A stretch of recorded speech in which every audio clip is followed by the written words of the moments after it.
Welcome. Oh, sorry, Hansard, are you you're good to go? So I now welcome representatives from the National Rational Energy Network in person. I understand that information on parliamentary privilege and the protection of witnesses and evidence has been provided to you. For the Hansard record, would you each please state your full name and the capacity in which you appear today? And I might start with you first, Catherine. Thank you, Chair. My name is Catherine Nitschke. I'm a committee member of the National Rational Energy Network. Grant Piper, I'm chair of the NREN Inc. Okay, and sorry, I forgot to admit, we've also got Ms Mary Morris via video conference. Sorry, could you say your name too, please, Mary? Yes, it's Mary Morris from South Australia. Great. Would you like to make a short opening statement and then the committee will ask you questions? Yes, please, Chair. Okay. Thank you. Thank you, Chair, Senators, for the invitation for the National Rational Energy Network, NREN Inc. to appear. My name's Grant Piper, I'm the chair. I'm also chair of the Warrabee-Tungy Lane Alliance and C Central West Orana Renewable Energy Zone Resist Group. In my spare time, I try and run a holistically managed beef cattle operation with my family in central New South Wales. My wife runs the UTLA Facebook page. Neighbours run the CWO Resist Facebook page. I'm an admin on the NREN's Facebook page, but delegate daily tasks to others. Our website is woeful, and I mean no criticism of volunteers for that. It's simply a case of cutting your suit to fit your cloth. Catherine next to me, you've met. Mary, she didn't say, she's a farmer and ag studies teacher from mid-north New South Wales, and she's been involved in this fight for 14 years. A voice for a community including wind farm hosts seeking reforms to regulation. Wind farm impacts local biodiversity and communities living around wind farms.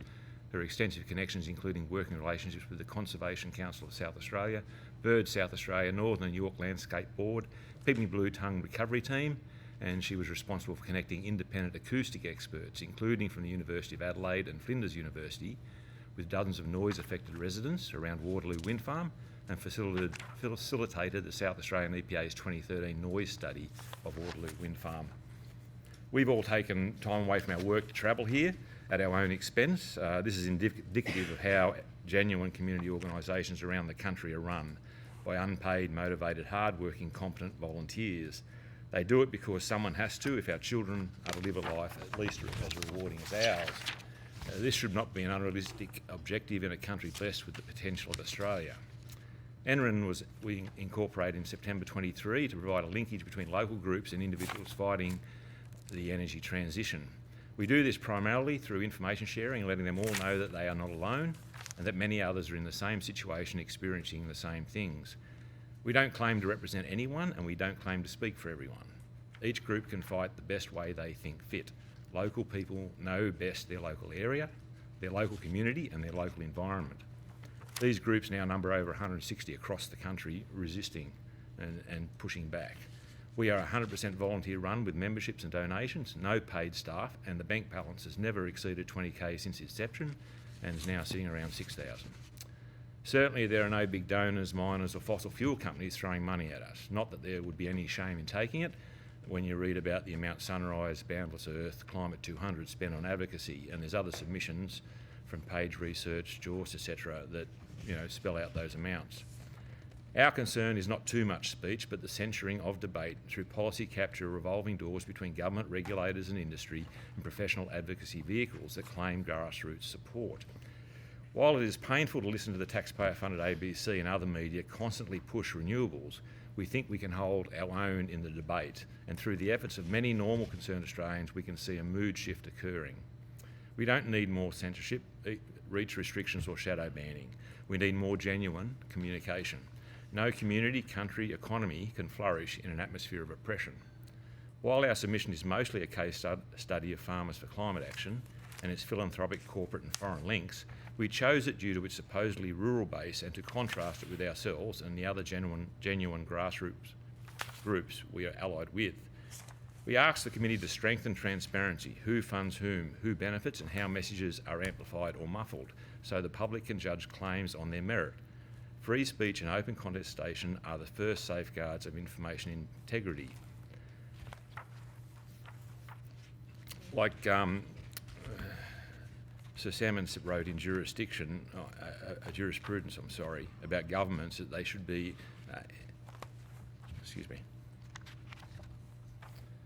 the government should be a neutral adjudicator. They shouldn't be favouring one side or the other.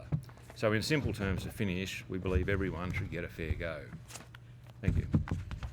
Thank you, Mr. Piper. Look, I might start with a few questions, maybe on your point of strengthening transparency. It's certainly what I'm interested in. So your group started in 2023, is that correct? You came from relative obscurity as a community organisation?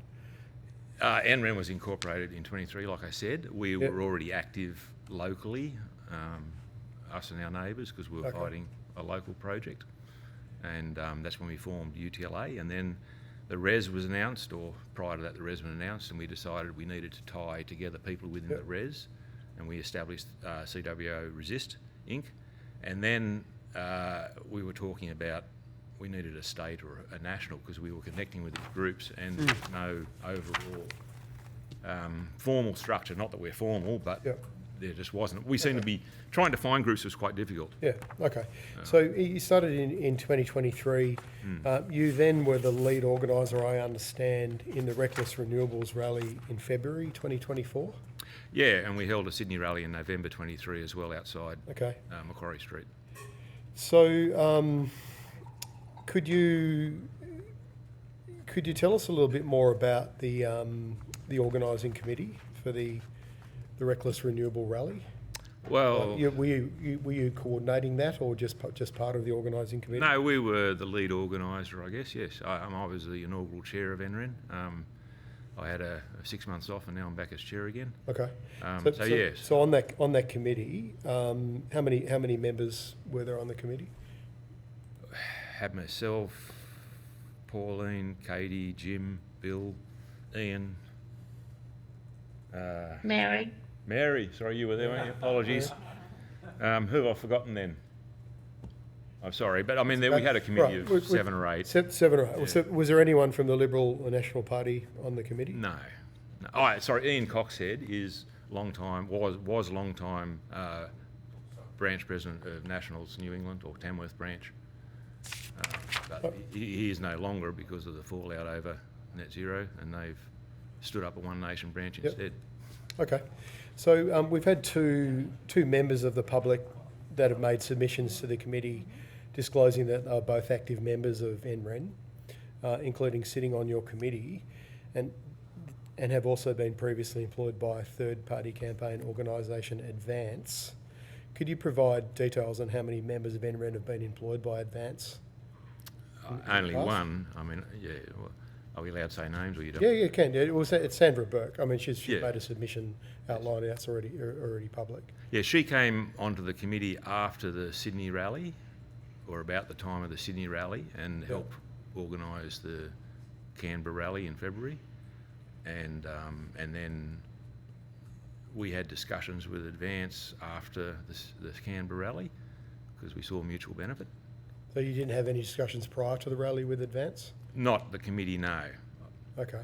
What was the mutual benefit, Mr. Piper, that you saw? Just their capability to get reach and to amplify our message, or to get it to people that we couldn't reach. They had the skills and the setup to do that. What message exactly? That the renewables push is misguided, and it's counterproductive, and it's ruining lots of local communities and all the problems with it. I mean, the problems we're having is there's an information vacuum out there. That's why, and you're saying it's being filled with misinformation and stuff, but there's an information vacuum because Mr. Williams and his companies, they just withhold information. They won't share. Okay. They're not honest. So it's been filled by ourselves because we have to inform each other. Are you referring to the previous witness? I think it was, yes. He was. Right. Well, we may need to get them to provide comment on the adverse reflection you just made there. Do you want me to finish the Advance link or not? Yeah, please. And also, okay, we'll keep going. Yeah. Yeah. Well, so we had a meeting. Some of the committee members had a meeting with Advance in Sydney after the rally, and we discussed what we could do. They thought we had a big membership base and we could reach lots of people. We thought they had the same. And were you aware at this stage they're a political? They're funded. They're a third-party political. Yeah, I understand that. Yeah. Yeah. But wrong with that? Yeah, No, what's I'm just wrong with asking, that? I I'm mean, just asking this is for- what I'm saying. I I'm don't not saying see. it's A political change. I'm not saying there's anything wrong with it, Senator, but I'm asking. We didn't see anything wrong with it at You're the obviously time. sensitive. Sorry, the Yeah. committee Sorry, didn't. please We were happy answer. to communicate at the time, and out of that, it wasn't really our decision. I mean, I guess you could say we seconded Sandra to advance, and they employed her, and she worked with them through to the election.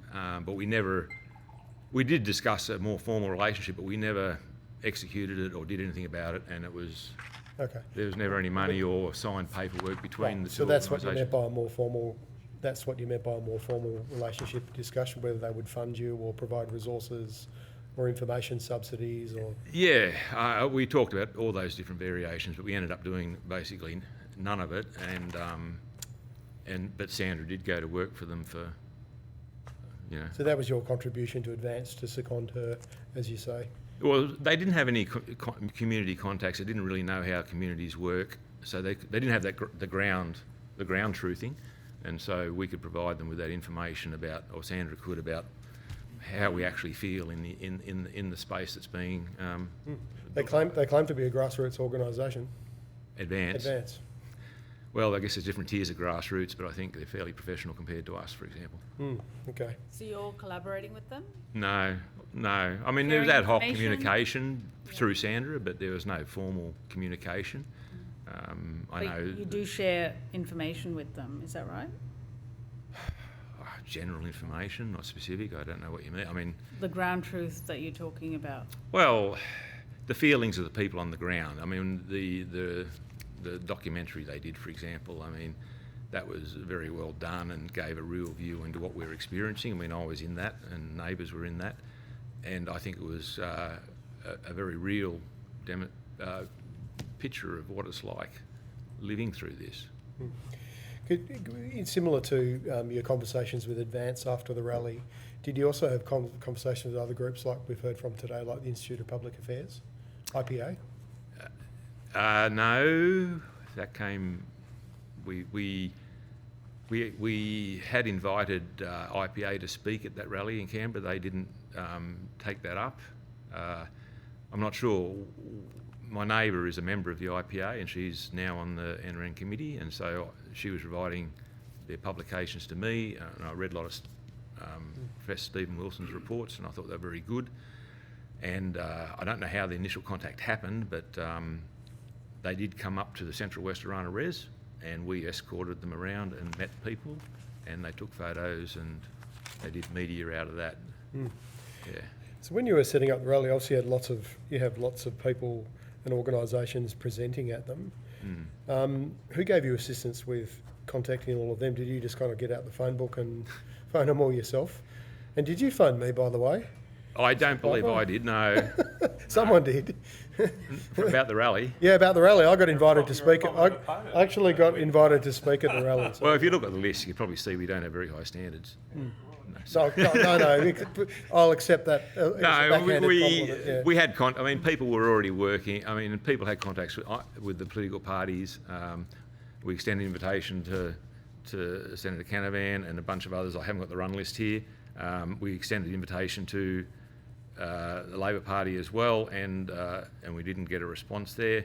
And as it was, we sort of got mugged in the end with professional politicians when we initially started out wanting it to be an opportunity for community groups to state to give their presentations on what they're going through, but we ended up getting sort of mugged and overbooked with all the politicians, which I guess you're in Canberra, that's what you expect. And we held it through the week when Parliament was sitting, so again, we were learning on the run, but we did have a lot of community groups there, and we had a lot of community speakers, but we also had a lot of politicians. Yeah, so I understand nearly a quarter of your 40-plus speakers were Yeah. LNP, coalition politicians. Is that correct? Plus One Nation.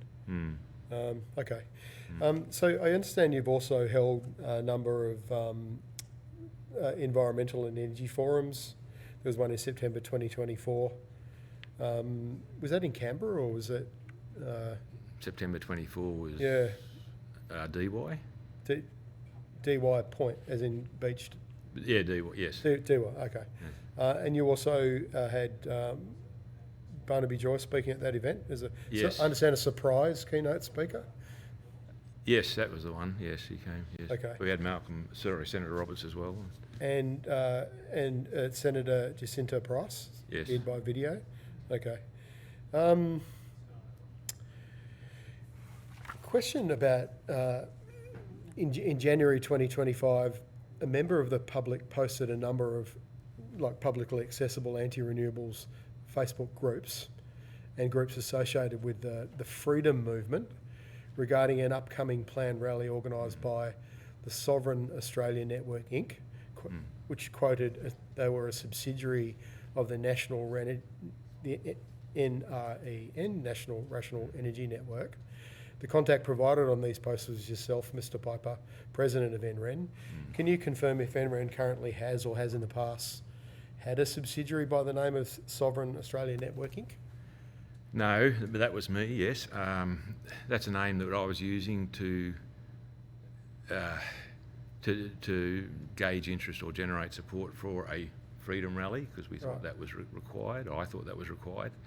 I admit it wasn't unified on the committee, and so That's the media reporting about some of the LNP figures pulling out of speaking at another rally because they were worried about constitutional issues that were going to be raised. No, I'm not familiar with that. You haven't seen that report? No. Okay, I can get you a copy of it. Yeah. Yeah. Right. About that time, was it? Okay. So what's the formal connection there with the Sovereign Citizens Movement? Well, not sovereign.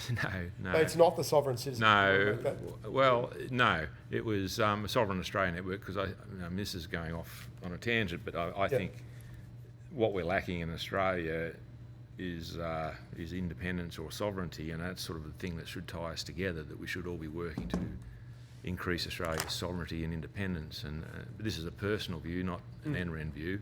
Yeah. And so I thought there was a need for all these disparate political groups, minor parties on the sort of rational conservative side, that maybe sovereignty could be something that ties them together rather than having these internecine battles all the time. So just to confirm, it's nothing to do Nothing with... to Yeah. that's what I want to know. Yeah, so It's just nothing to do with... So it was a personal project, and I guess I was, and that was my intent, was to try and bring the minor conservative sides together under one grouping that they could at least sign on to. But as I found, it was difficult to do, and it wasn't going to happen. And so then I pulled the pin, and then you could look at the 2020 last year's election, and you could say, well, what I thought happened did happen. Okay. And look, just final question on transparency. You talked about the need for transparency in other groups like for climate action in your submission. Are you prepared to be transparent about your funding sources and provide those for us? Well, I could name the 3 top donors, if you like, Yes, off the top of my please, head, yeah. because I'm one of them. Okay, yeah. I'm not going to name my neighbours and the other person, but No, I mean, we put money into it to kick it off, and we put money into it to keep it going. And And how much money are we talking? well, like I said, Roughly. I don't think it went past 20 grand. We had a GoFundMe leading up to the Reckless Renewals rally. It costs sort of 12 to 13 grand to stand up a rally like that at the minimum, and we did that at that sort of cost, and then our balance went back down again. So basically it's farmer Yep. funded, and it's 20,000 is the most we've ever had in the bank account. Sits now more at 6. Yep. And You have You no know, we paid don't- employees? no, not at all. We travelled down here under our own expense. I mean, Yep. flew myself down yesterday, and got to go back to work tomorrow. Where did you come from? Where did Ms. Nitschke come from? You want to? Sorry, I'm up near Coolah, New South Wales, Central West New South Wales. I'm in the Adelaide Hills. Does Advance provide some? No. No, money we have no towards you? formal connection with Advance whatsoever. We don't get any funding from them. We don't get any staff, resources. There's nothing there. It was just that one of the individuals who was formerly on the NREN committee and is no longer, worked for them for a short period of time. She no longer works for them. She's no longer on our committee. It's Okay. one individual, not NREN as an entity or a committee. Just before I go to you, Deputy Chair, just to clarify for you, there is a process you can go through if you do want the committee to consider your costs for appearing. So just put that on the record. We're going to have a chat about that later. It is possible for witnesses to go through that process with us. Well, Okay. it's small beans compared to the other numbers that are being thrown around. in the submissions. Yeah, and sorry, Thank you for the offer. We're just Yeah. confirming that, we do all of this voluntarily. Yeah, no, I we understand don't that. get any I was money. just pointing out to we you if you- paid to Yeah. come here today. We took time off our work. Yep, You and know, we appreciate that. just so you understand the level of, we're not a professional organisation. We don't have paid staff. We don't get funding. All of those things. We are a genuine grassroots. You are, but community you do movement. campaign with professional organisations like Advance and others. Yeah. Well, I mean, they did their thing, we did ours. I mean, I don't see us. We weren't working hand in glove, and there was no coordination. I mean, Okay. they did what they did, we did what we did. And if we are effective, again, I don't apologise. I think we're effective because we're passionate, and we might be farmers and other professions, but we're not. We're competent at what we try and be competent at what we do. And as a matter of interest, did they get access to your grassroots membership? No. You didn't give it to them? No. Okay. Deputy Chair? Thank you. What would be the impact to regional communities, including your own, of destroying social license to the point where landowners, like the ones we heard from earlier, feel so unsafe and are denied the economic benefits of hosting energy infrastructure on their land?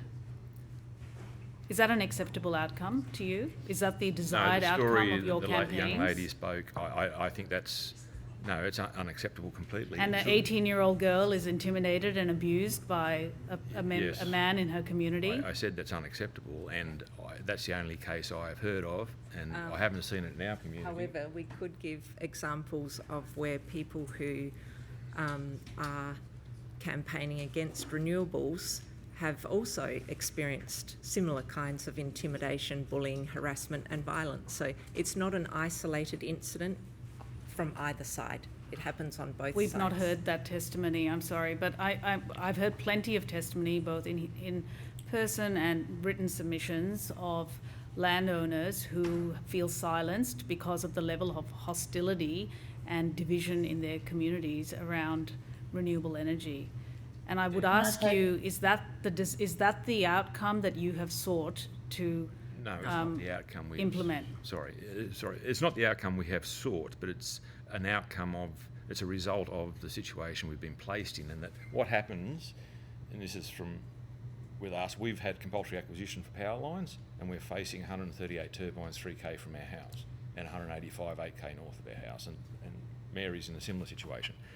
The wind and solar prospectors come into an area on the quiet, and they sign up a few anchor hosts, and they sign up on options with non-disclosure agreements, and your neighbour, if he signs up, he's not allowed to discuss it with you. So you've got your neighbours signed up to a project, it might be years, and he's not allowed to tell you about it, and you don't know anything about it. And then when they've got enough ducks in a row, they then hold a community consultation meeting, and you go along and you find out they sell it as a done deal. Like, we've signed up these people, it's going ahead, and it's a done deal. And that's the start of the consultation period that you talked about earlier in the day, but that's not where it starts. But from the moment they've signed up a host, the division in the community is baked in, because if we defeat the project, the hosts are annoyed, and if it goes ahead, the rest of the community is ignored. Is there not a shared benefit to the community? Is there not a establishment, for example, of a community benefit fund? Yes, the council's trying ongoing- to negotiate voluntary planning agreements, speaking in New South Wales, which is about 1.6% of the capital spend to the council to be used in affected areas. So that's sort of as I So understand. sorry, can you explain that, Mr. Piper? What does that mean? The council's,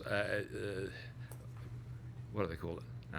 Voluntary planning agreement, I think is the term, and it's a percentage of the capital spend that the proponent is going to spend goes to council or the affected councils to spend in the affected area, as well as the few grand that goes to the football club or the. So it might be 1.5%, something like that. Is that what you're Yes. saying? So in a $1 billion wind farm project, that could amount to $100 million that would go to council. Is that an insignificant amount of money? Is the community so cashed up that they don't need that kind of money? It doesn't amount to a lot when they take out, because that's the top headline, but I think that they count a lot of other things within that. So actually cash on the ground is not a lot less, but I haven't got the numbers in front of me. I can get a breakdown. Can I give an example of that? So, for instance, the developer may negotiate with council, that they'll put in the roads, because obviously to bring in turbines on large semis, you need a certain quality of road, which most of the dirt roads just can't handle that capacity. So they'll say, yes, we'll put in funding so you can upgrade your roads, so we can put the turbines in to start with. And, whilst that looks terrific to start with, because people think, oh, good, we're getting better level roads on that one access point, the reality is that then the council hasn't considered that they have to maintain those roads for however many years, and a lot of councils in regional areas are struggling to maintain their roads. But they could have 100 million in a kitty to enable that to happen. Well, unfortunately, our regional councils aren't always that clever when they go to negotiate these contracts. The developers are much more clever, in my opinion, when they're negotiating these things. Have you been part of those negotiations? Yes, I have, absolutely. And Excuse me, can I say something? Yeah, I was Yes, just about yeah. to come to you, Mary, Sure. just to remind that if you'd like to. I'd like to respond to the lady senator's question about how do we feel about hosts being treated like that. So I'm in a community where we've had a wind farm for 15 years, and I'd say the boot's been on the other foot most of the time for that whole period. People have made complaints to the council and to the EPA about the noise, not being able to sleep in their house. And so the host has turned up at their place and asked them to withdraw that complaint, because otherwise your son is not going to get my grain harvesting contract, or they'll just be intimidated not to complain to the council. And there's been numerous accounts of that in our community.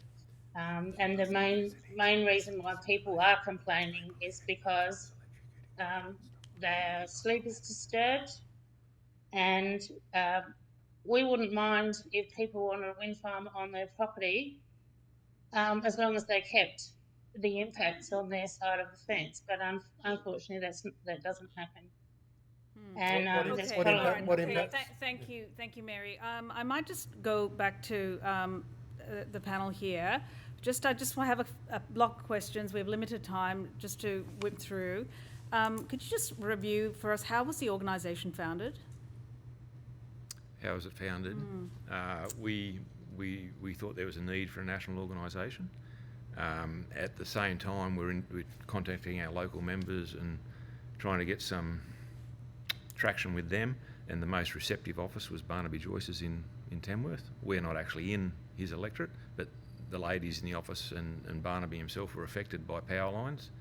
So they were receptive, and they were thinking the same thing, that there needed to be a national organisation, and his office hosted the foundation Zoom call. Hosted the Zoom call, okay. Does Barnaby the member for New England, Barnaby Joyce, on the 4th of September 2023 in the Fed chamber gave a speech describing how he had helped set up a national network. And he mentioned your name, Mr. Piper, and a few others.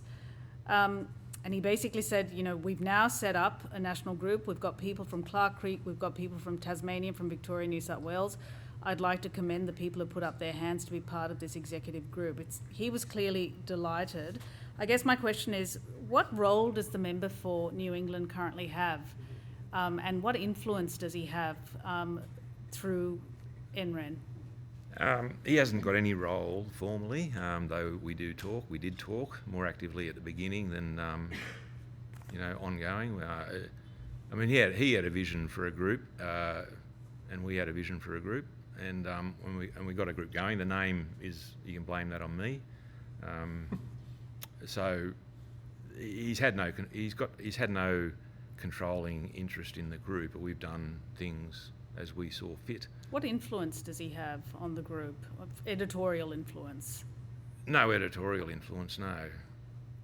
All right. It's interesting that where did the term reckless renewables come from? Did NREN come up with that idea title? Yeah, or? one of our members in Queensland came up with that on the committee. We were trying to think of a catchphrase to use, and that was. It was also adopted by the coalition during the federal election. Yeah. So we have you to thank for that. Lady from Queensland. Yeah. And I guess what is playing in my mind is, how do we know that your organisation, NREN, is not a proxy for the coalition to fight their battles on the ground against renewable energy, which was resoundingly endorsed by the Australian people at the election, resoundingly. In fact, to the point where the coalition had their worst result in living memory. So how do does the committee know that you are not a proxy group to fight the battles for the coalition, given your close association with the member for New England? Well, I know it's a close association, but obviously we're sympathetic to Barnaby's view, I guess because he's sort of one of the few that talks language that we understand a lot of the time. I know it might not rest well with you, but it sits fairly well with us. But then I've never been a member of the National Party or the Liberal Party, and I've probably not voted for them numerous times because they signed us up to a lot of these agreements, and so I can see their shortcomings. How do we know you are not being manipulated by them? I can just assure you, if we're not. Because your messaging is so aligned. You have a close. Great minds think alike. I don't know. Ms. Nishki, you'd like to add something? Yeah. I would think there's evidence that we aren't a proxy for them, because if we were a proxy from them, surely we'd be getting some resources or some funding or, just anything. We don't get anything like that. And of course, I think I wasn't on the committee at the time of its inception, so, I wasn't there. But the thing is, people meet at a rally and go, oh yeah, that's a great idea, let's get together and do something about it. Nothing ever happens, it's just a thought bubble. Ms. Nishki, I think that's a little disingenuous. Were you not previously a political staffer for a South Australian senator? 25 years ago, yes. Right. In a former lifetime. There are political associations here that are real, perhaps very close associations, and with that comes influence. So, to my mind, you seem to be a proxy for the coalition to fight their battles on the ground. Just because we have some ideas that overlap. We have ideas that overlap with One Nation. We have ideas that overlap with the National Party. We have ideas that overlap with a number of the micro parties. But that doesn't mean that we're a proxy for any of them. We're independent people. And also, I think the nature of our group is that we are a very loose network. We literally are farmers all spread out. This is the first time I've ever met Grant in person, because he's in New South Wales, I'm in South Australia. And, we're people who are just passionate about this because it's impacting our communities, it's impacting us personally, it impacts family, etc. And so we're wanting to try to make a difference and stand up for all those people, the farmers who are so busy that they don't have time to speak up.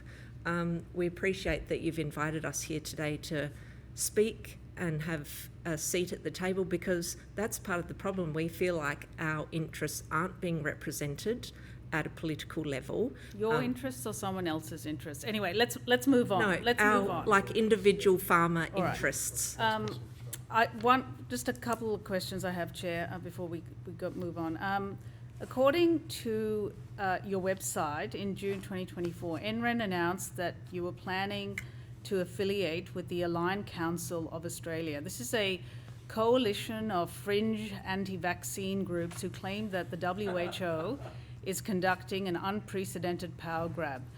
And I say this as someone who previously was an infectious diseases specialist at one of the biggest hospitals here in Victoria, the Alfred.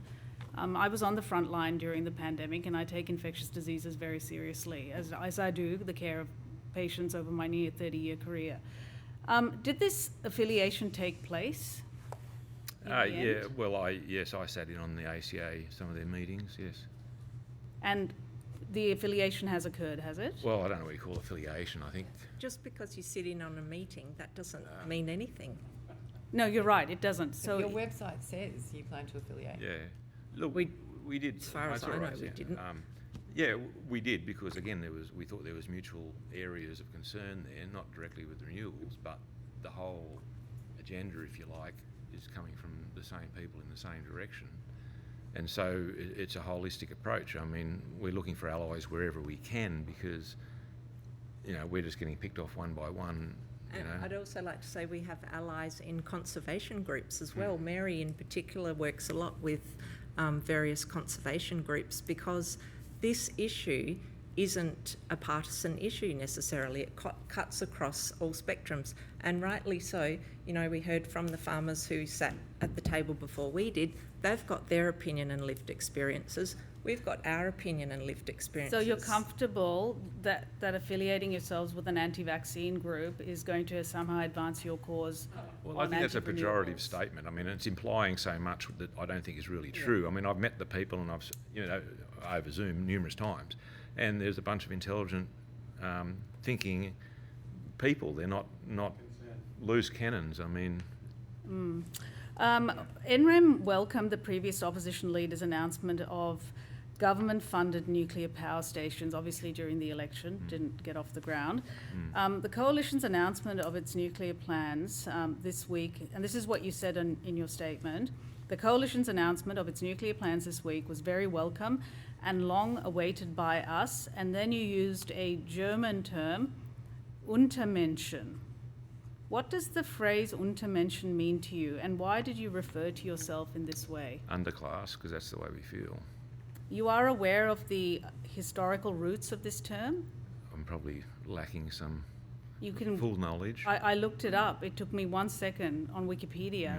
The historical roots of this term are with the Nazi Party, where they described others who were not in the Aryan race as subhuman, and that's what Untermenschen means. I knew the subhuman, that was my... So people who disagree with NREN are regarded as Untermenschen. No, are they?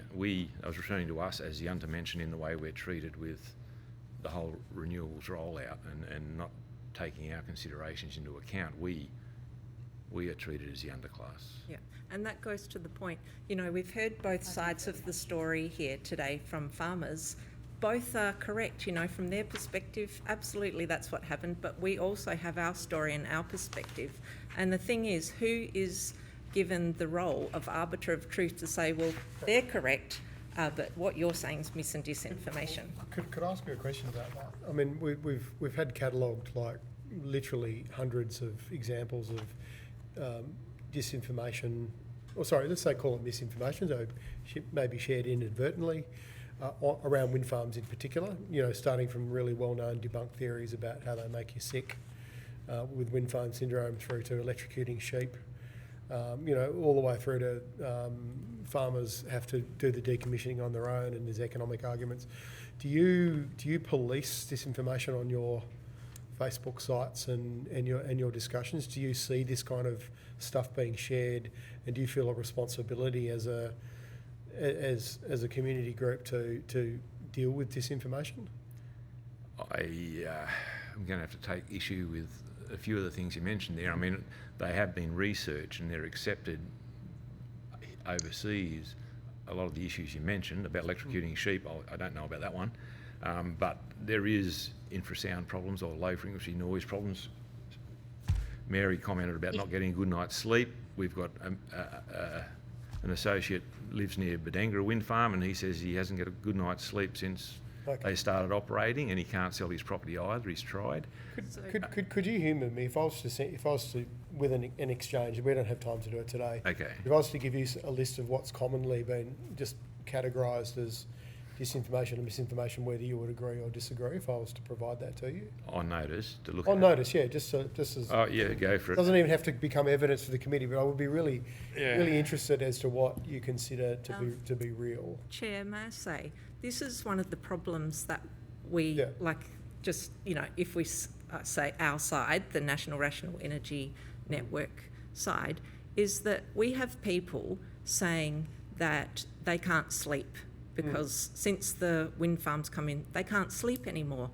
And that is their lived experience. However, if the EPA's acousticians haven't bothered to look into that in detail, and they say, oh, because this is what happens when we go to the hearings, the approval hearings, they say, we don't know anything about that. Right. You know, there's not enough research.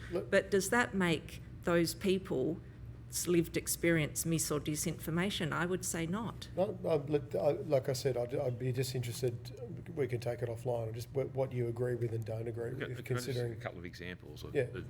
a couple of those things. We are running out of time. Yeah, like the Vestas Like I 6.2 say. megawatt Yeah. turbine, 250 metres high, has a sound. Their published literature says a sound pressure level of 105 decibels at the mast, and the way they do the acoustic measurement is they assume it's at ground level and you get ground absorption like the sound, whereas it's the noise is up in the air, and they don't take that into account when they do the noise area. For example, aerial firefighting, someone mentioned it there before. I mean, I'm an ex-Air Force pilot. I was a low-level specialist. I've been in the RFS since I could hold a hose, and I fought the 2017 bushfire around our area, and I watched the large tankers work. They drop from below 200 feet to hit the smoke. These things are 800-900 feet high, and with smoke and turbulence, the tankers, large tankers, are going to have to stay above it. They're never going to be effective fighting the fire, and that's just not even considered or acknowledged. Well, that's an interesting one, actually, Mr. Pop, because we have received evidence on this, and the RFS have actually debunked that and said it's not a problem for their aerial firefighters. The RFS. Anyway, look, we don't have time to go back and forth, but I'm telling you that is an example of a disinformation that we've been provided. Look, unfortunately, I'll have to go to Senator Roberts. Could I ask for that correspondence, please, Chair? Yeah, absolutely. Yeah. I'm trying to communicate with the RFS, and they're just Okay. stonewalling. Sure, I'm very, very happy to show you where that's come up in our submissions. So Senator Roberts, and then perhaps you could respond to Senator Roberts. Okay, thank you, Chair. Thank you for appearing today. I understand you've come from a very long way away in Adelaide, Ms. Nitschke. Just the first few questions and comments, if you could give a brief answer. My understanding is the Aligned Council has many preventative health experts on it, including registered doctors. Is that correct? Yes. Thank you. The Deputy Chair said that she has not heard of evidence given in these hearings that your side has been confronted by weapons. If Mr. Nowakowski this morning said he had been confronted by someone wielding a firearm, we know that that's rife, isn't it? Violence is rife against you. Right. Your sovereignty, you're concerned about the nation's sovereignty, and I'm presuming that's... We're not linked to sovereign citizen movement. What I was getting at was you're concerned about the sovereignty becoming so dependent for our energy on China, and you want to maintain our national independence and sovereignty. Yes, absolutely. Thank you. Thank you very much for taking part in democracy, being an active participant in democracy. That's absolutely essential. Mr. Piper, in my view, and I've said this many times in public as well as personally, the number one problem in this country is shoddy governance. That's not just the Labor Party, that's the Liberal Party and National Party as well. Every major problem that I see when I travel around the country listening to people comes out of that bloody Parliament House in Canberra, and if it's not coming out of there, it's coming out of the states and grossly exacerbated. You talked about government misinformation and disinformation. Is that a part of what you talked about also, government oppression? Well, it results in oppression. I mean, if this inquiry ends up in some regulatory process to vet information and more than it already is, and call it misinformation or disinformation, I mean that is oppression in my view. I think, I don't know what the committee is going to come up with, but we need to look for solutions so that we can communicate freely. I mean, it's not about yelling at each other or disinformation, but we've got to communicate. That's the point, so that we can reach a conclusion. Right. You've also said today that solar and wind are counterproductive. Do you mean that they're unproductive or counterproductive because they add to the cost of electricity, because they destroy the environment, because they impact the social and communities, destroy farmland? Anything I've missed? Yeah, I mean, I think they're counterproductive. Like one of the members on the Rainforest Reserves panel had done the numbers, and I I agree. I think if you look at the whole life cycle costs and sunk energy and materials in the so-called renewables, and the low amount of energy they produce and their short lifespan, and you've got to replace them 3 times during the life of a normal thermal station, ultimately you're going to use more resources. So, I mean, it goes back to thermodynamics. If you have a less efficient process, you use more resources. So ultimately, replacing coal or any sort of generation capacity with wind and solar will end up consuming more resources. And then as soon as you add batteries which produce nothing but are resource intensive, or pumped hydro, which is very expensive and resource intensive and doesn't produce power, or synchronous condensers, or the substations, or the power lines, what you're doing, you end up with a net negative. I mean, you're actually harming the world's environment more by building all this stuff to produce inefficient power than you are if you just kept burning coal efficiently, or nuclear, or some other option. And we also need to consider the environmental waste, that to a large extent these panels and the turbines aren't recyclable.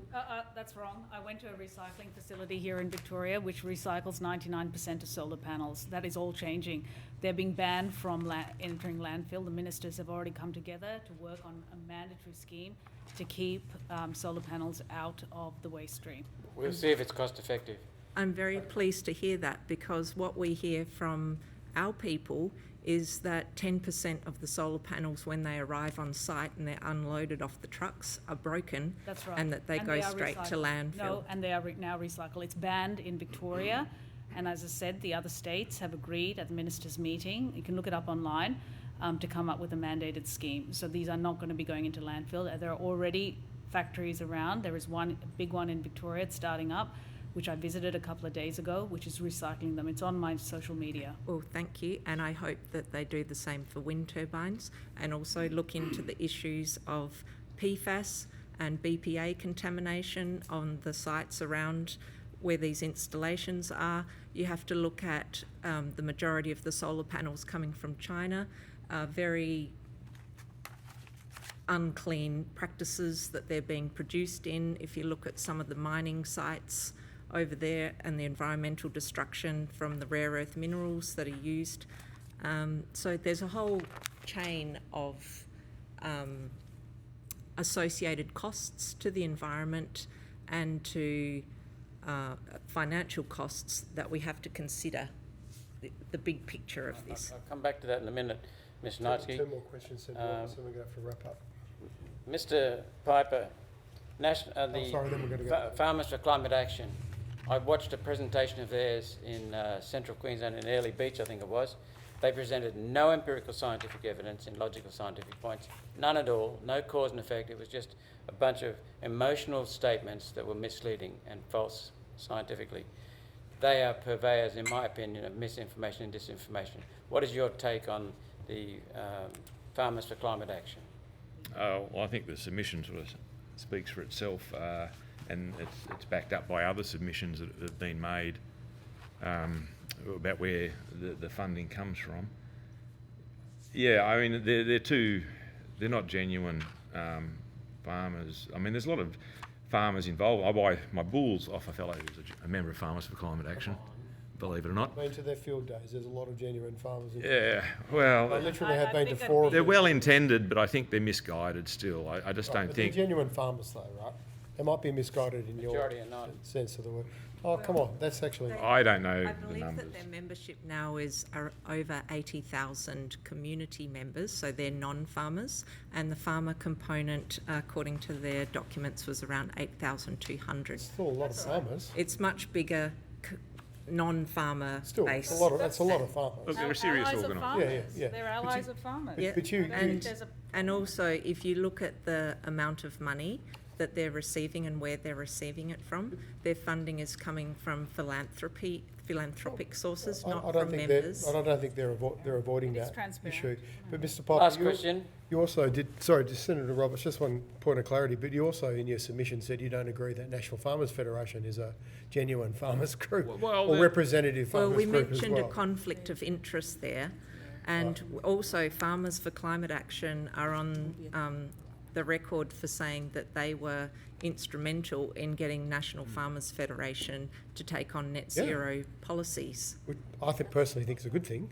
Yeah, As but- a family farmer, I mean, we aren't a member of National Farmers or New South Wales Farmers because we think they lost their way some years ago. Okay. Same in Queensland. Is it? Yeah. So our personal experience on farm is that they don't truly represent us anymore because they seem to have lost their way and we don't agree with all their policies. And that's unfortunately still the case when you've got the head of NFF being a host, or, you know, the second last head was a host.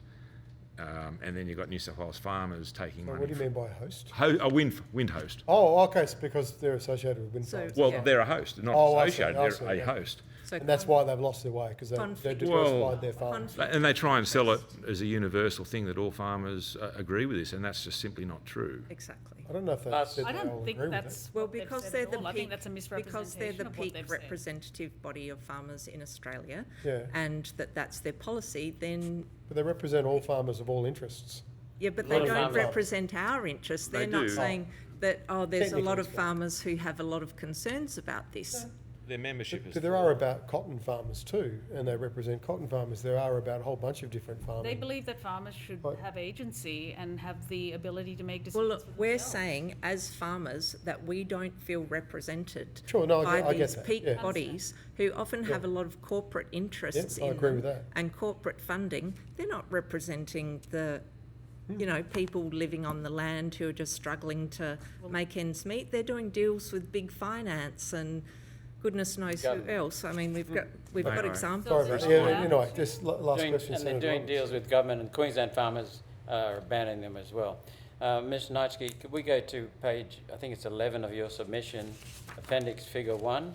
Yes.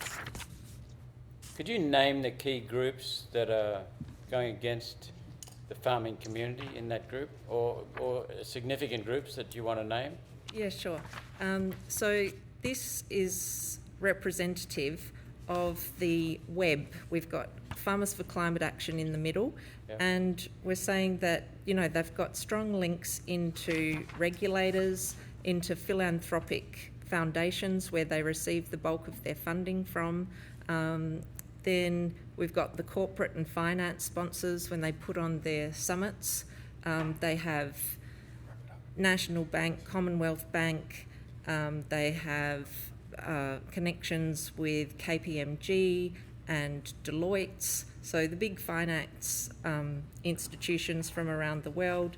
And then there's the NGO allies, the academic and universities that they align themselves with, like the ANU and Charles Sturt University, and then the consultancy and think tanks, and then the media amplifiers. So, that is not if we're saying we're a true grassroots farmer movement, do you think we've got any chance of having this level of influence and connection with all of these groups? There's no way Yeah, at all. This is professional.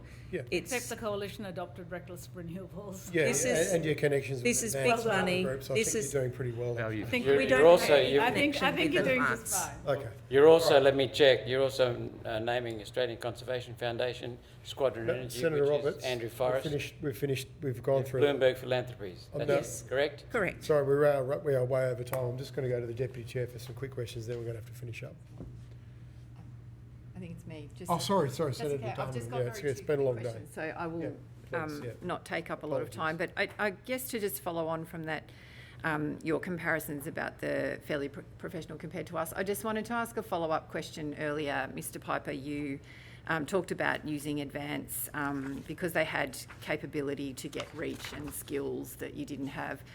Can you just talk a bit more about, like, exactly what was it that you clearly it wasn't money, because I would think we've asked about that, but in terms of in-kind support, going to your point, Ms. Nitsky, about not having the skills and kind of capacity that some of the organisations you just described were. My understanding of it is we don't have the social media, multimedia, I don't know how they do it, internet stuff where they can focus ads into key areas or key people or, demographics and that sort of stuff. They were very big on that style of thing. So they're skills we just simply don't have. Yeah, okay. So it's really around the social media reach. Well, yeah, and the whole campaign, like obviously, The whole we supported what they did. There's no... Yeah, but we didn't benefit. They didn't Well- say, "Oh, we'll manage your social media campaign." No, they had no, of course not, no. We never had in-kind support from them. You seconded someone from NRED to them for 12 months. Is that, when you say seconded, are they back? Sorry, I'm Sorry, that's that's right. you're I'm right. just trying to Senator, understand what yeah. you mean then Yeah. when you say we got Advance to help us with the because they have the capability to get reach. They had skills and capacity. I wrote those words down that you said. Like, what did you mean?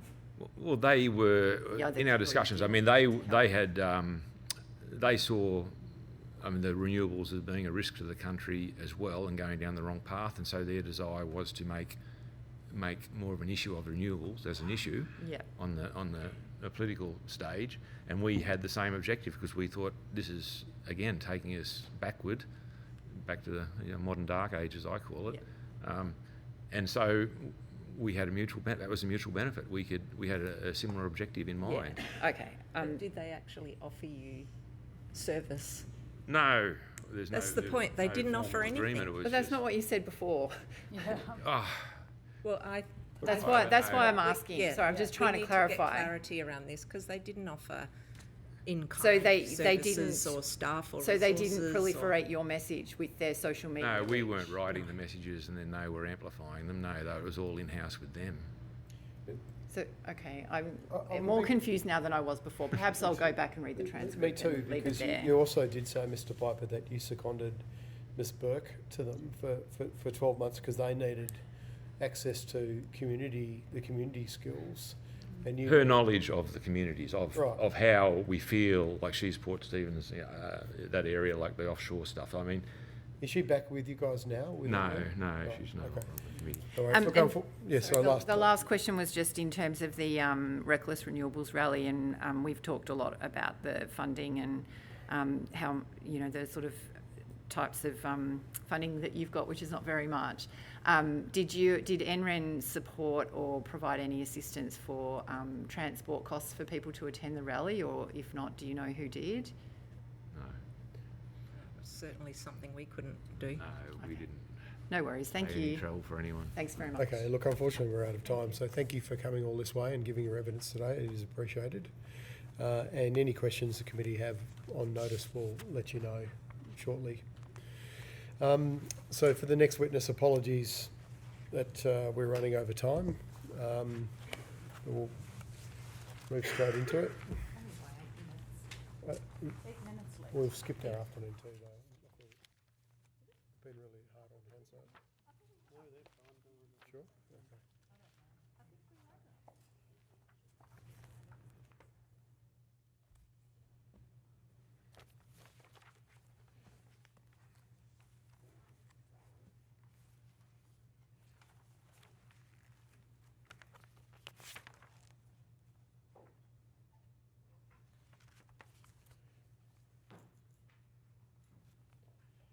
So I now welcome representatives of Climate Integrity in person and via video conference.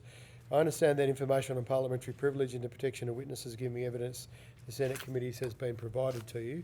For the Hansard record, would you please state your full name and the capacity in which you appear today? Yep. I'm Michael Mazinger. I'm the head of corporate accountability with Climate Integrity.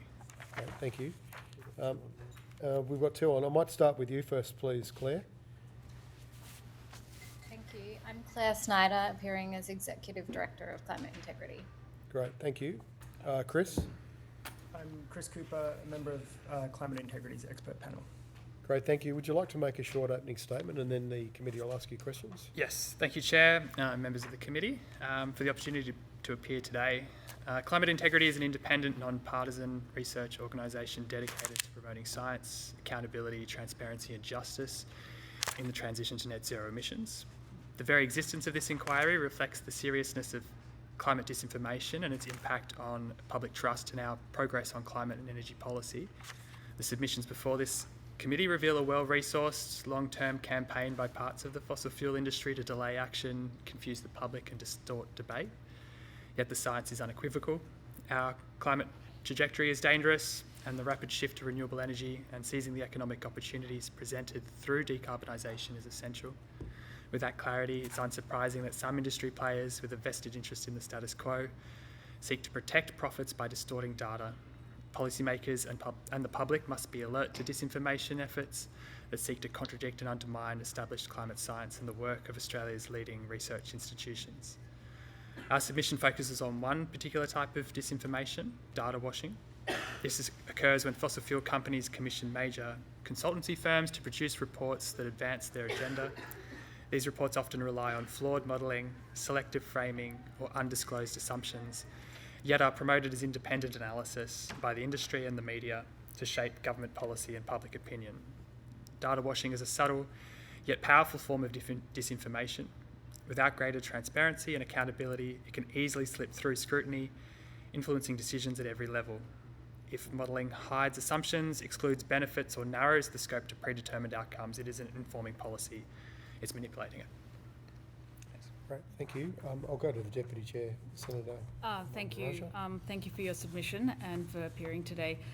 In terms of misinformation that is circulating in the community, particularly in regional communities, which has been a strong focus for this committee, because they're obviously, one, on the front line of climate change, and two, have the most to benefit from some of the economic opportunities related to renewable energy.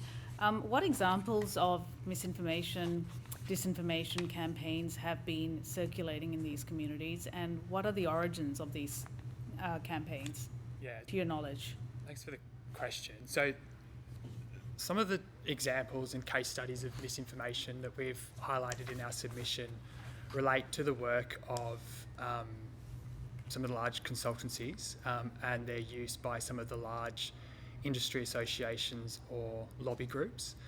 The examples that we cite have produced a range of modelling which has used sort of selective assumptions which lead to an overestimation of the costs of the transition, and in most cases ignoring the costs of failing to transition to net zero or to rapidly decarbonise. And so what you end up with is a body of work which is being used to distort debate, which undermines the science and the information that's being prepared by our major universities, our major scientific institutions, that's detailed at great length in the National Climate Risk Assessment about the risks that climate change poses to Australia's regional and remote communities. I think in particular the National Climate Risk Assessment makes it very clear about the climate risks that remote and regional communities face due to the worsening impacts of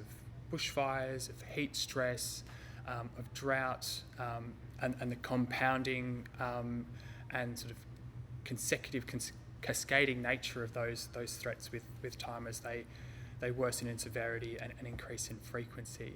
And so what you end up with is these regional communities end up with a distorted view of what the science says, of what the sort of economic benefits of transition are, and so they are left vulnerable to these sort of misinformation campaigns. They're less equipped to be able to respond to arguments that suggest that they're just going to be burdened with, wind turbines or they're not going to be able to develop their land, when the benefits of that development are significant because they create economic opportunity, but also action on climate change is there to help these communities sort of be protected and avoid the worst impacts of climate change in the long term. Yeah, absolutely. And do you know of who the players are behind some of these campaigns? Yeah, so in Australia and even international connections, if you're aware of them. Yeah, so in our submission we highlight 3 case studies. One is a use of modelling data that was prepared by consultancy EY, and then used to inform policy submissions by Australian energy producers and the Business Council of Australia. And similar sort of modelling efforts were produced by KPMG for Australian energy producers, and a modelling report that was prepared by McKinsey and then used for the Business Council of Australia, particularly around its advocacy around Australia's 2035 emissions reduction target, and seeking to sort of influence and compel the government to try and set a lower target than it might otherwise. What was BCA's, I can't remember, I did read your submission, but what was BCA's target that they wanted? So they produced modelling which looked at a range, well, they commissioned modelling from McKinsey that looked at a range of modelling scenarios, particularly around a 50%, a 60% and a 70% target.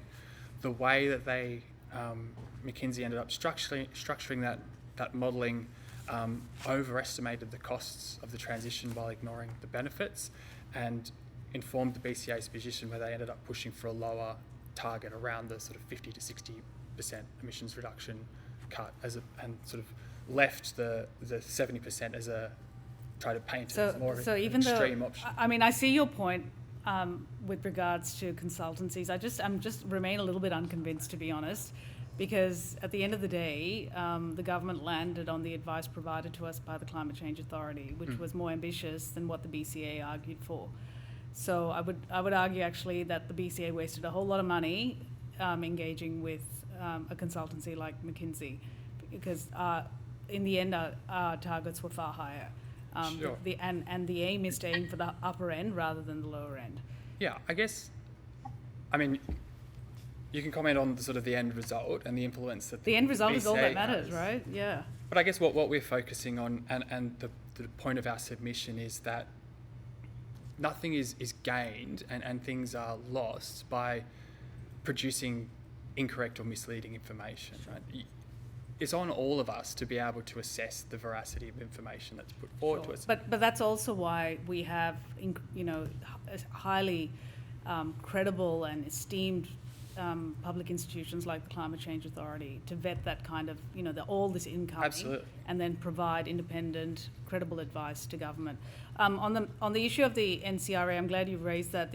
I think the NCRA is a great example of the calibre of our public institutions. It was a collaboration of the Australian Climate Service, first ever that we've had in this country, and it included CSIRO, BOM, the ABS, and another one I can't remember. Geoscience Australia. Yes, Geoscience Australia. So it brought this capability together to come up with the NCRA. And did consultancies like EY, KPMG, McKinsey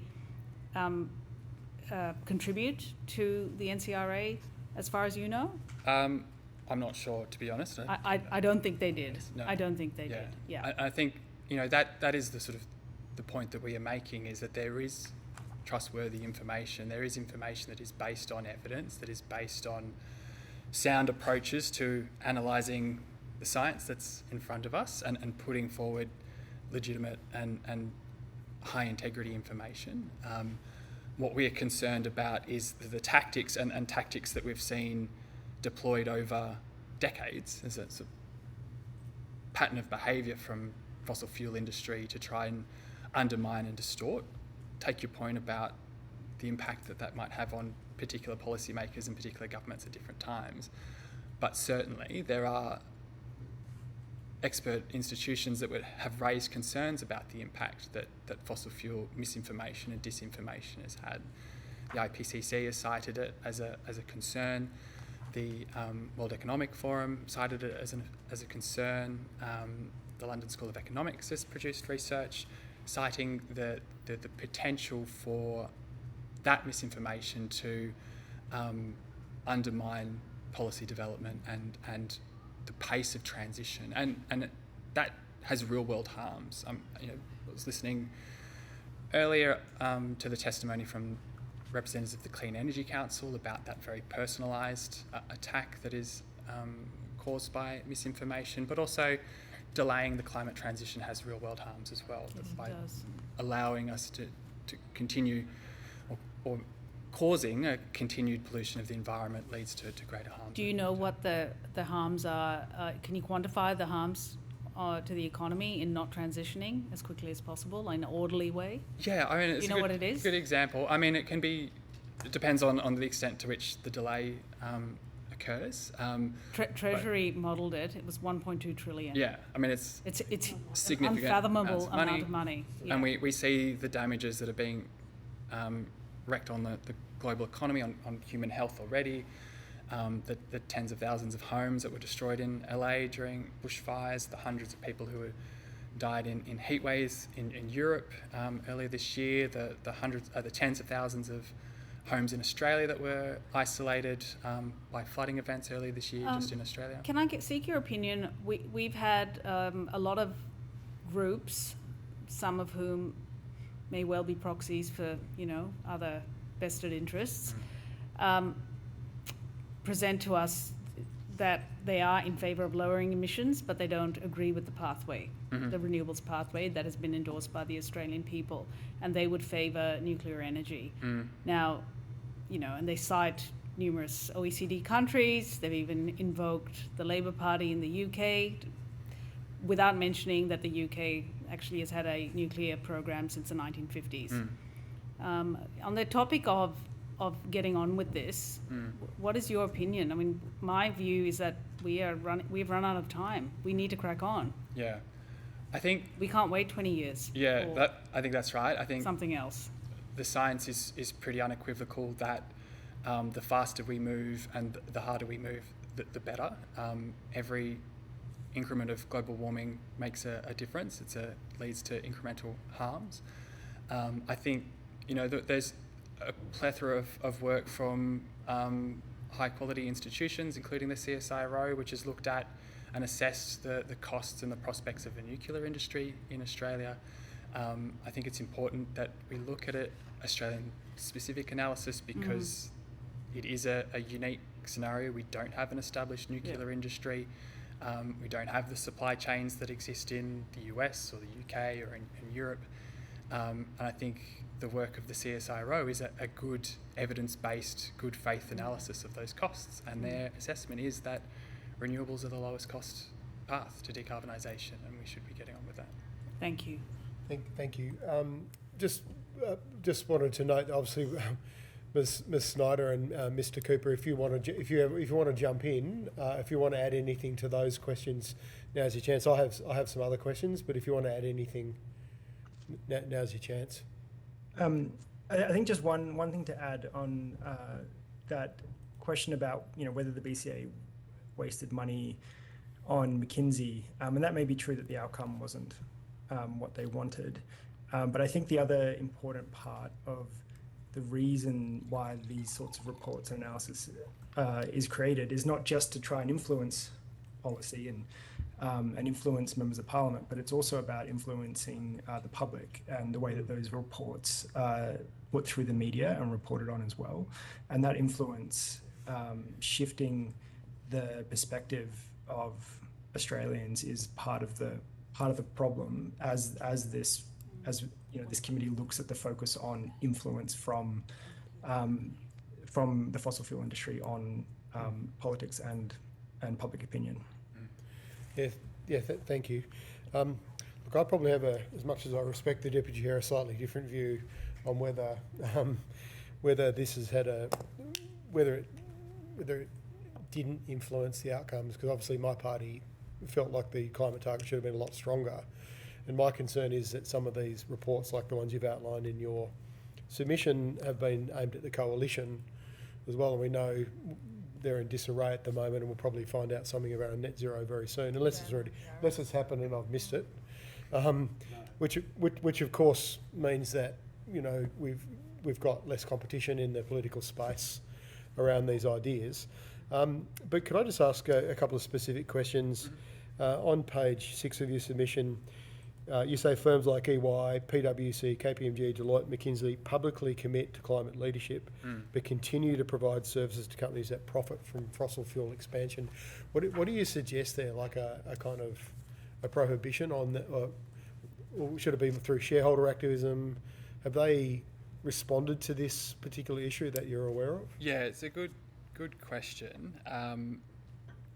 It is an interesting point that you can raise with the consultancies, which is around their, as a company, their own commitment to net zero emissions. They set their own Scope 1, Scope 2 emissions reduction targets. What we are hoping to see consultancies adopt is a principle around what you could term serviced emissions. So, you know, are they providing advice to fossil fuel companies that then enables them to undertake a development, or are they supporting a lobby group that then leads to the winding back of climate regulations, and having the consultancies effectively take ownership of those impacts. I think to date we've seen a bit of a resistance or a hesitancy of those consultancies for taking that position, because it would then put pressure on their decisions about who they enabled themselves to be engaged by as clients. And you know, the fact is that big energy companies have a lot of money to spend on consultancies, and they're a big source of revenue for some of these companies. But I think that sort of goes to that point about having consultancies do work that is consistent with what they adopt as their own sort of commitments towards climate. The term data washing was new to me till I read your submission, and it's been reported on. Would there be any particular laws that would capture? Look, could the ACCC, for example, prosecute someone under current greenwashing laws as weak as they are around something like data washing? Yeah, it's a good question. So in our submission, we highlight recommendations from a UN Special Rapporteur on climate, human rights and climate, who recommended the criminalisation of climate disinformation. There are, you know, and this goes to some of the debate that I've seen the committee here earlier today, which is around that balancing of freedom of speech versus, you know, how do you regulate misleading and deceptive conduct or disinformation. I think there are examples of laws in the Corporations Act, certainly in the Australian Consumer Law, where we actively regulate misleading and deceptive conduct already. The Corporations Act is a criminal offence under the Corporations Act for company directors to knowingly authorise a false or misleading statement that is provided to ASIC or is company disclosure. So, you know, certainly there could be avenues for that kind of action to be undertaken under existing Australian corporate laws, or at the very least there are sort of precedents for the regulation of false and misleading information under Australian corporate law already. Okay.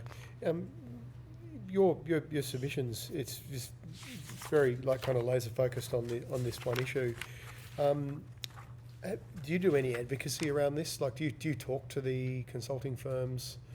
And what kind of feedback have you had around your analysis? Yeah, I might pass to Claire, I think who's Claire, would you like to respond to that?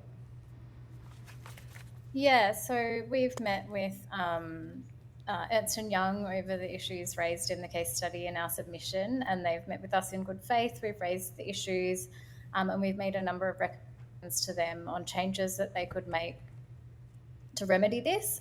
They have so far remained open to change on some of the issues, but have not yet taken any action. So our engagement with them is ongoing, and that we really hope that they could be potentially a leader on this to set either a commitment to not provide advisory services to the fossil fuel sector that support expansion, or to set a serviced emissions target.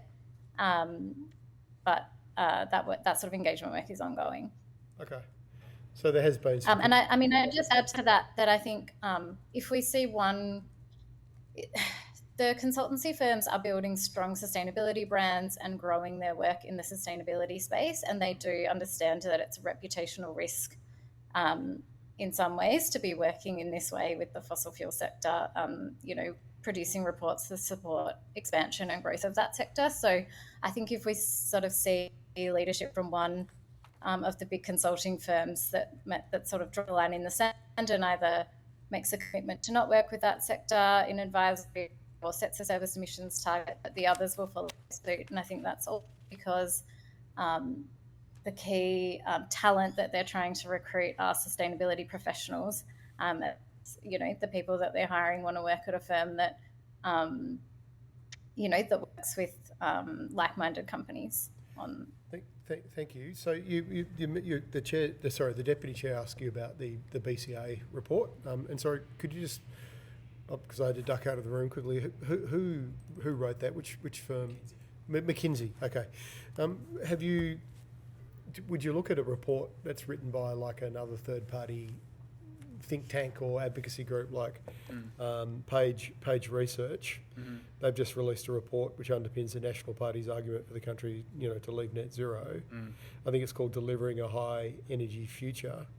Would that be something that you would also look at? And obviously not many people have the skill sets that you guys do in terms of analysing complex reports. Yeah. Is that something you'll look at? Potentially. Sorry, Claire, you go. I might jump in there. So what I would say to the committee is that we see examples of this kind of thing in the headlines, in the media, like on a week basis. There are new reports coming out that people send to us or that we see, and the kind of flag that we use to understand if it's something that we're going to look at or if it might be this type of disinformation is, does it contradict the global scientific consensus on climate change? Does it contradict the kind of widely accepted views on solutions? And so I think that the example that you've raised of Page Research, there's already commentary out there in the media unpacking what is wrong with this modelling. And so, we haven't looked at that in detail, but it would definitely be the kind of thing that flags our, raises a flag for us, given, all of the credible modelling that there is on the energy transition, and that it contradicts, I think, a range of the information out there on cost of coal in particular. Yeah. And I noticed there was media reporting recently, and I'm sorry I don't have a copy of the article here, that Centre for Independent Studies, there was a leaked, someone from the Liberal Party leaked last week when we were in Canberra that there was a report that had been commissioned by the Centre for Independent Studies. Are you familiar with that one at all? I'm not familiar with that one. Yeah, not so much. All right, I might just get you the media article anyway, just in case you haven't, you haven't clocked it. So I note on page 4 of your submission, you have a table there that goes tactics, impacts, and examples, which is really useful. In fact, some of the references you've made in this table have submitted to our inquiry directly. But I was interested in the table where you've got under tactic buying the support of news media companies, where it says news media and then the impact is they often uncritically amplify fossil fuel narratives, paid sponsorships misleadingly presented as news, platforming climate denialists and fossil fuel representatives without transparency, and the IPCC obviously has raised a big deal about this. And then you say, under example, in December 2024, News Corp tabloids ran front page content labelled as exclusive or special report and buried the fossil fuel sponsorship. So do you actively monitor those kind of things? And you'd have your work cut out for you monitoring News Corp in that regard. I mean, it's a particular sort of particularly egregious example where and this is sort of some of the trickier parts around misinformation when it is being presented as sort of independent or carrying the reputation of someone else. And that's, goes to the big consultancies where they're obviously putting their names to reports. So those reports carry with them the reputation of those big consultancies. And then you see, newspapers presenting information in a way that readers would very easily mistake that as a journalistic output. And when in reality that is effectively paid advertising and material that has been produced perhaps in partnership with the newspaper and a fossil fuel industry lobby group or fossil fuel industry companies, and it is designed in a way to provide credence to that information by making it look like it's credible information, that it is a journalistic piece of work, when in reality it's just paid information being pushed by an interest group. Okay. And I just add to that, we can't monitor. No. Like the tide of this stuff happening is so frequent that we're able to pull out examples and analyze them and share those with the public or share those with the community, for example. But we're a small team of 4 people. Like the infrastructure required to actually monitor this issue, if you were to monitor it at scale, like far beyond the scope of an organisation like ours, or even many organisations who are interested in that. So I think that's why we need policy solutions that can support a better monitoring of disinformation and addressing it as well, because we're out of our capacity and out of our depth on some of this stuff. Yeah, no, certainly, and we've had some examples we've looked at, including from the first hearings around international disinformation labs funded by universities and alliances to try and look at this kind of thing. And I think the EU's announced this week they're going to be setting up a similar thing, primarily targeted at foreign state actors, but looking more broadly at the use of disinformation. And the committee will work through your recommendations. In terms of the section under coordinated disinformation, which is on page 5, you talk about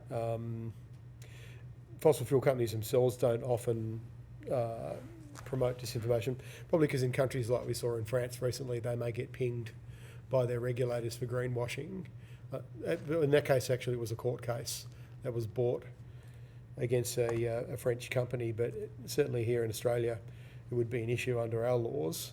But they use fossil fuel founded and funded think tanks like the Centre for Independent Studies and the Institute of Public Affairs. This morning, the IPA basically said they don't believe we can define misinformation or disinformation. How do you respond to that as sort of researchers and experts in this area? Well, I think it's a process that's you could look at it in a few different ways. One is that we have a good sense of how you interpret and how you assess whether information is credible or not, and that's whether that's been produced by people with expertise, whether it's gone through a peer review process, whether it's fact checked.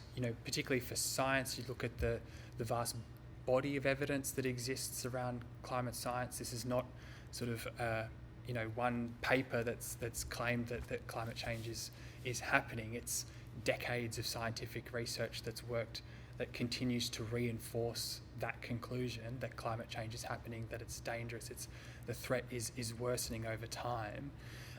So there are sort of easy steps that you can take to assess the veracity of information. From a more sort of formal point of view, it's a process courts do all the time. So if you've got laws against misleading or deceptive conduct, courts are going to assess whether a piece of information is misleading or deceptive. They do that all the time on the balance of...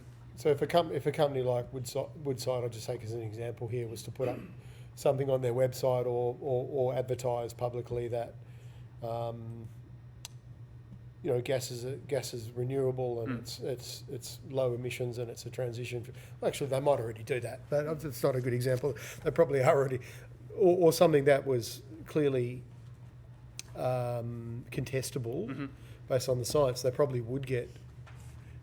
They probably wouldn't get investigated by the regulator for We've seen greenwashing. referrals exactly on those issues already. Correct.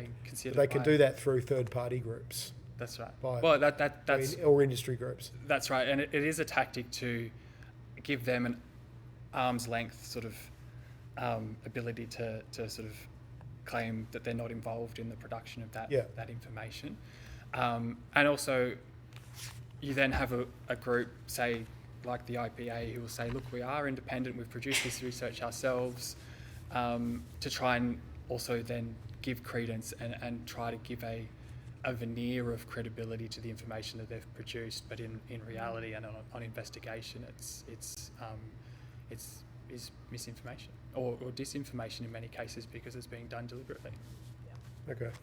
Well, just last technical question for me, then I'll go to Senator Darman. And just in relation to the BCA example that you discussed with the Deputy Chair with McKinsey, you do note in your report that they say the report itself acknowledges it does not capture the longer term costs of climate inaction or economic benefits of new investment. In other words, it presents a one-sided ledger. Do you think it's good enough for them to just state their assumptions and then produce the report, or do you feel like are you able to provide analysis to show what if they had included that, for example, Yes. how significantly different their results might have been? Yeah, I think there's a lot of analysis there that shows the benefits of acting on climate change is substantial and outweighs the costs or the investment that is required to transition to a zero emissions or a net zero economy. So I think, he's confident that there's established information that would substantiate that. I think also it's, it is, again, a tactic and again, corporate law will have views around how information is presented, and if you've presented a big report that sort of reiterates that climate change is or transitioning to net zero is very costly, and then you have a small disclaimer at the end of the report that says, but we've also ignored all of these other aspects of it. That doesn't protect you from claims about it being misleading or deceptive, because... Is that what you went through straight to for you saw the red flag with the disclaimer with the assumptions and then thought, okay, we better check this? Or do you guys have to go through the whole report, and do you get access to that? I think you go through the whole report and you look at the assessment and the assumptions that they have detailed. I think a part of the problem with that report as well is that the assumptions and the methodology that they used is not transparent in that report, that they make claims about costs of shutting down the gas industry, or making assumptions about the need to shut down the gas industry to reach particular targets that are not reasonable assumptions, but the analysis is sort of hidden and obfuscated in a way. Thank you. I think Senator Darman. Sorry, just on the BCA example, I think it's worth noting that presenting a cost and benefit analysis is kind of standard good practice in modelling. You're never going to see a university or a CSIRO or someone putting out something that's just a one-sided sort of ledger that doesn't look at both cost and benefit. And then I think we have to ask ourselves why. Why is McKinsey being our research that just looks at costs? And I think the answer to that is that this report is designed to make kind of the transition and the targets at certain ranges appear costly. And if you look at the impact, if you look at the headlines that were reported about this particular report, they were all essentially headlines saying how costly, setting an ambitious target would be. And so I think, I think it's important to look at what is best practice research methods, and, are those companies producing these reports disclosing their methods and following kind of best practice? And if they're not, we should view the information on the reports with heavy skepticism. And we also ask what is the sort of intention or the outcome that they're seeking from producing these reports, and it's often the way they're reported in the media that will tell us what was the kind of intended outcome, the key message that they were trying to get out to the public and to policymakers with this report. Great, thank you. Senator Darman. Thanks. I'll be super quick.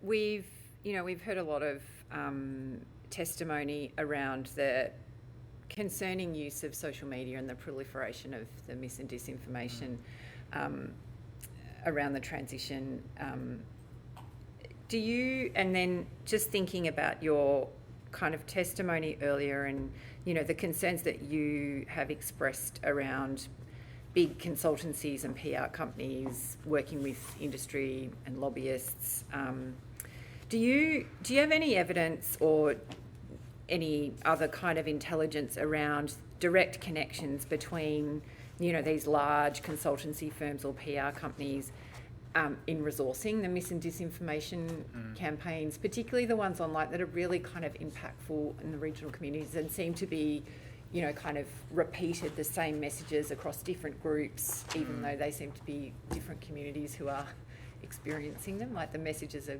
quite similar? Yeah, look, in terms of the big consultancies, I couldn't say, not that I'm aware of, but unless Claire or Chris wanted to chime in. No, that's sort of outside of the scope of our focus area, the sort of large-scale dissemination of information online. I'm not super aware of any role for the consultancies in that, but I do think that often, you know, at the heart of kind of disinformation campaigns is a narrative that has somehow been made credible. And so I think, you know, whenever anyone is analysing disinformation campaigns online, looking back and sort of finding where that first kind of, you know, piece of disinformation was first made credible, there'll always be kind of like an effort, I think, to make the information credible or source the information. So that would be a worthwhile area to look at. Thank you. That was it. Coop, do you want to add anything to that? I would just say that there's it's difficult to get that sort of information. I mean, these are private companies that keep things confidential, and so it's difficult. And so for most of the disinformation researchers, you're looking at the alignment of messaging between different outfits and companies and campaigns, as well as maybe professional networks. So you start to paint a bit of a picture of that kind of influence or potential coordination, but it's very difficult to pin down with publicly available data. Yes, that's what we're finding. Thank you. Thank you. Senator Roberts. Thank you, Chair. Thank you all for appearing. On page 3, Mr. Mazengab, you say, let's see, the strategies deployed are not only designed to undermine the credible climate scientists and evidence-based analysis, they have also taken to falsifying data and research to promote fossil fuels as renewable, clean and green. Could you take it on notice, please, to list the perpetrators to which you refer there? Sure. And also the specific academics who you say are credible, if you could list them, the victims? Yeah, I mean, there are a lot. Like, I'm there's interested. hundreds of climate scientists who have contributed to climate science. Well, it sounds like you don't know who's been specifically Oh no, we can provide you a list. Oh, good. It's going to be a very long list. That's fine. I don't care. I've got plenty of reading to do. Yep. If you could tell me how they maligned them. Sure. And why they're on the list, the academics, and could you be specific about it, please? Individually? Yes. I mean, I want that statement verified. That's Okay. a very dangerous statement. yes. As it is, it's just no evidence whatsoever. I'll take it on notice to give you. Thank you. You talk about on page 13 and 14, recommending criminalising fossil fuel disinformation. Are you also recommending criminalising disinformation or misinformation about solar and wind? Well, no. I can jump in on Yeah. that one if you like. So we suggest that our focus area is on fossil fuel disinformation because that's our interest area. We're interested in accelerating the transition. But a recommendation that the law we already do have laws that sort of criminalise some types of misleading statements or disinformation. Our suggestion, which is amplifying that suggested by the UN Special Rapporteur on Human Rights and Climate Change, suggests that those laws could possibly be expanded to address additional types of kind of disinformation, and that criminalising additional types of disinformation would provide a greater deterrent. So to give you an example that I think is useful, Excuse me, Ms. Snyder, do you recommend only decriminalising fossil fuel disinformation, which I take it comes from hydrocarbon fuel producers, or do you also include any disinformation, including solar and wind? Yeah, so any change to the law on disinformation would apply to all companies equally. Thank you. Why did you not mention solar and wind, but you did mention hydrocarbon fuel producers? Well, it's the scope of our organisation's focus, which is focused on accelerating the climate transition and phasing out fossil fuels and transitioning away from fossil fuels to, to support a habitable planet and, to support, a habitable planet. So that's outside of scope. But yes, I think it's important to note that disinformation of all kinds needs to be addressed, no matter who it comes from, and that any solutions or kind of legal developments that are recommended by this committee should apply to all, particularly we focus on companies, all companies equally. Okay, I've got 3 minutes. That's all I've been given. 3 minutes out of an hour. So could you also take it on notice, please? I've been told to wind up. You want to prohibit fossil fuel lobbying. Does the same apply to solar and wind lobbying? That's not our focus. That's not what we're advocating for, no. Okay. Are you aware, Mr. Mazengub, last question, CSIRO recently updated its Gen Cost report, which says that coal is the cheapest form of electricity production, and yet the media release from CSIRO said solar and wind is cheaper. Are you aware of that? I don't know if I'd agree with that interpretation of the Gen Cost report. I think. Could you explain why not? And I think what you've mentioned as the CSIRO's interpretation of the report is probably the correct one, that solar and wind are the cheaper sources of energy. So you're going to ignore their report but just take their media release? Well, I think the report and the media release are consistent. No, they're not. I think that. Well, could you take it on notice to investigate and correct it? Yeah. Thank you, Chair. Yeah, thank you, Senator Roberts. Unfortunately, senators have flights to catch to get to Sydney for our hearing tomorrow. So thank you for giving evidence today. I'm sorry it was a bit rushed there at the end. It was an excellent submission. So that concludes today's hearing. Thank you to all witnesses who appeared and to Hansard and Broadcasting for their assistance. The committee's agreed that responses to questions and notice should be provided within 2 weeks of witnesses receiving a copy of the Hansard transcript, and the committee now stands adjourned. Thank you.